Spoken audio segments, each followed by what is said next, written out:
Di antara sekian yang diberikan nikmat itu, bahkan melebihi batas standar, ternyata tidak semua menyadari bahwa itu adalah titipan dari Allah sebagai bekal untuk mendekatkan diri kepada Allah Subhanahu wa taala. Secara singkat, itu ibadah untuk membuat kita semakin kenal dan dekat dengan Allah. Orang yang diberikan kemampuan dengan tenaganya, berapa banyak tenaga itu digunakan untuk sholat?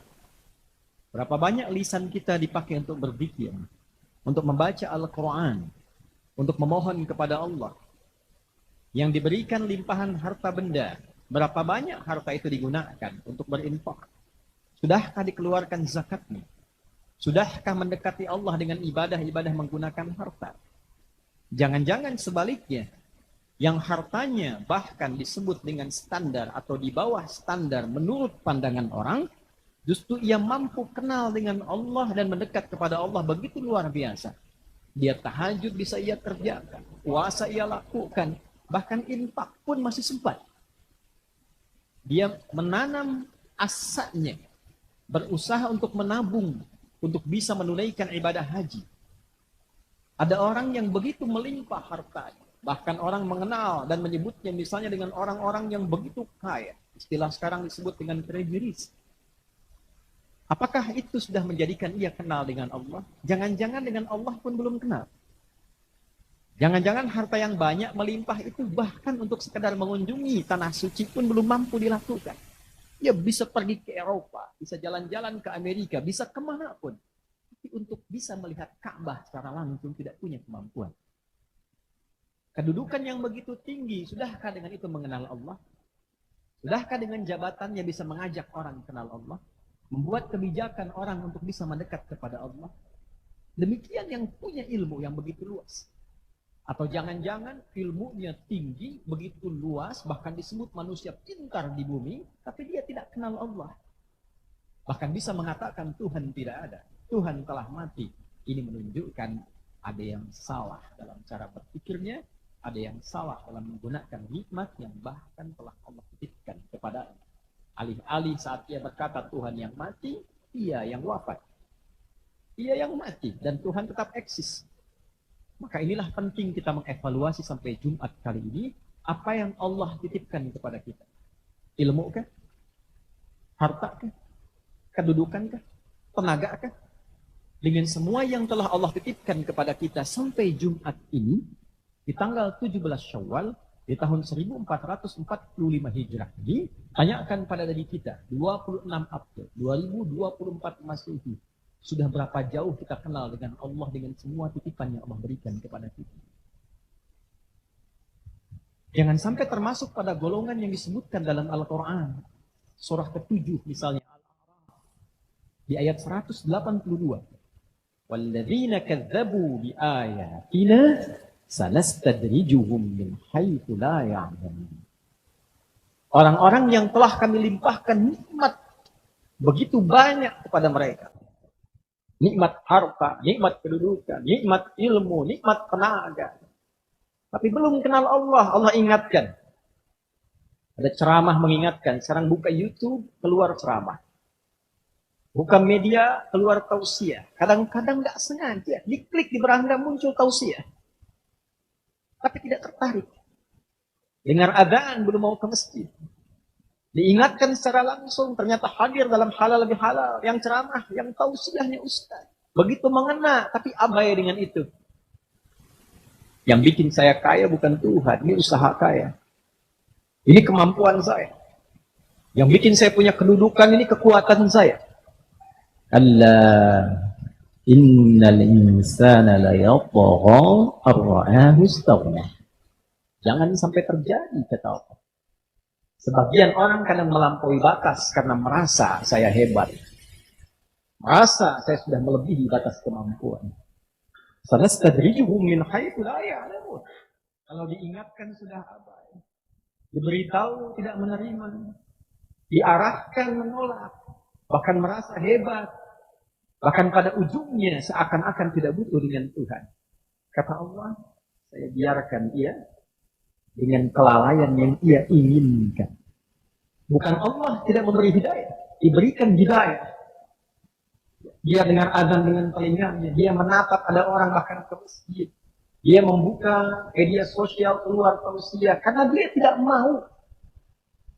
Karena menolak dengan dirinya, dia mengabaikan hidayah. Maka Allah punya hukum. Orang yang mengabaikan hidayah, dia mendapatkan istidraj. Dia abai dengan Allah, Allah abai dengan dia. Itu hukumnya. Sehingga setiap ada hidayah datang, karena dia menolak, dia dapat hukum. Larut. Dan yang paling berbahaya, tafsir dari istidraj. Di antara detailnya adalah ditemukan di Quran surah ke-6 Al-An'am misalnya. Di ayat ke-44. Falamma nasu ma dzukkiru bih fatahna 'alaihim abwaaba kulli syai'.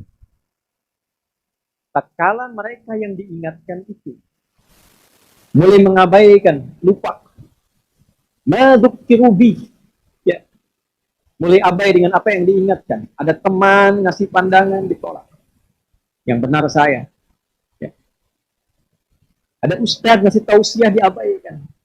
Ustaz aja nggak kaya kok, saya bisa kaya. Ustaz aja nggak punya kedudukan, saya bisa mengatur. Falamma nasu ma dzukkiru bih, maka tatkala diingatkan abai, tidak mau peduli, tidak ingin berubah. Yang paling menarik, fatahna 'alaihim abwaaba kulli syai'. Allah tidak langsung menghilangkan apa yang dititipkan itu, tapi yang berbahaya, fatahna 'alaihim abwaaba kulli syai'. Dibuka semua pintu kesenangan yang terbiasa dia nikmati. Ternyata hartanya makin banyak. Bukan makin mengecil. Kedudukannya makin naik. Bukan makin kecil. Hati-hati. Tidak semua penambahan fasilitas harta. Semakin meningkat harta, semakin kaya, tidak menunjukkan tanda keridhaan Allah secara langsung. Kalau saat yang bersamaan dia tidak kenal dengan Allah. Paling gampangnya, harta meningkat tapi maksiat meningkat. Lisannya maksiat.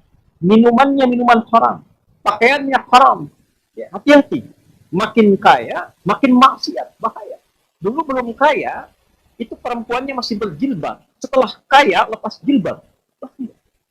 Penting ditanyakan, apa sumber kekayaannya? Sehingga menjadikan yang tadinya taat kemudian berubah jadi maksiat. Sebelum kaya, tidak minum wine. Setelah kaya, bisa minum wine. Sebelum kaya, sholatnya masih bagus. Setelah kaya, sholatnya mulai abai. Mulai ditinggalkan. Mulai merasa hebat. Ketika terjadi pencapaian yang tinggi, sama dengan pengajar ustaz. Makin banyak ilmu, makin populer, makin lupa dengan murajaah, makin lupa dengan ibadah, makin banyak pasang tarif, makin pilih-pilih mengajar hanya untuk kepentingan dunia, nafsunya menjadi kendaraannya. Istidraj. Istidraj. Istidraj terbuka untuk semua sepanjang ia tidak mendekati Allah. Maka hati-hati. Kekayaan itu bukan takaran standar untuk mencapai kebahagiaan dan ridha Allah. Kedudukan itu bukan standar untuk menunjukkan bahwa ia diridhai oleh Allah. Ilmu yang luas itu bukan standar bahwa ia disenangi oleh Allah. Standar itu adalah ketika semua amanah itu menjadikan orang itu kenal dan dekat dengan Allah. Itulah standar. Itulah standar. Semakin banyak ilmu, bukan hanya semakin tawadhu. Saat yang bersamaan, ibadahnya meningkat, zikirnya meningkat. Dia tidak mungkin berfatwa sesuatu yang tidak Allah ridhai. Dia tidak akan berkata sesuatu yang tidak Allah senangi. Semakin punya kedudukan, semakin sadar ini ujian dari Allah. Semakin taat dia pada Allah. Semakin tidak bermain-main, semakin tidak semena-mena. Semakin banyak harta, ia pun sadar ini. Dan terbaliknya, jika dengan apa yang didapatkan itu membuat seseorang lebih dekat dengan maksiat, ini menunjukkan ada yang salah dalam kehidupannya. Untuk itulah diingatkan dalam Al-Quran, jangan sampai terjadi sifat-sifat penambahan dari nikmat itu, tapi tidak mengantarkan kepada harta tambah, kedudukan meningkat, ilmu luas, saat yang bersamaan ternyata terbuka. Fatahna 'alaihim abwaaba kulli syai', dibuka. Jadi senang baca, senang ngaji, tapi banyak yang dikaji, banyak yang digunakan hanya untuk mencela orang lain. Tidak menjadikan pribadi lebih baik. Merasa dekat dengan Allah, kita baca Al-Kahf. Wa hum yahsabuna annahum yuhsinuna sun'a. Merasanya sudah hijrah, sudah baik, sudah bagus, tapi ternyata ilmu yang didapatkan hanya digunakan untuk mencela orang, merendahkan orang, menjatuhkan orang. Merasa kenal Allah, saat yang bersamaan ternyata terjebak dalam keburukan yang tidak disukai oleh Allah. Merasa banyak harta, tapi ternyata luput dari ketaatan pada Allah Subhanahu wa taala. Bahaya. Cek alarm. Jadi kita cek apa yang Allah titipkan kepada kita. Tenaga, ujung kepala sampai ujung kaki sudah kenal Allah belum dalam salat, kita tunduk. Lihat mata kita dipakai apa, Allah ridha tidak. Telinga kita dipakai apa, Allah ridha tidak dengan pendengar. Sampai ujung kaki. Harta, lihat zakat, infak, sedekah. Lihat ilmunya, digunakan atau belum. Nyata dipakai mabuk, pakai narkoba, pakai korupsi, pakai nyogok. Tapi dengan itu bertambah banyak harta, hati-hati. Istidraj.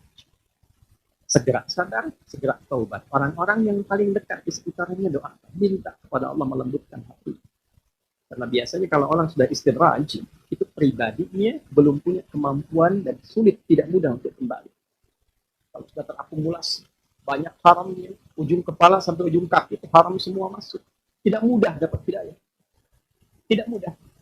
Oleh karena itu orang-orang terdekat yang mendoakan.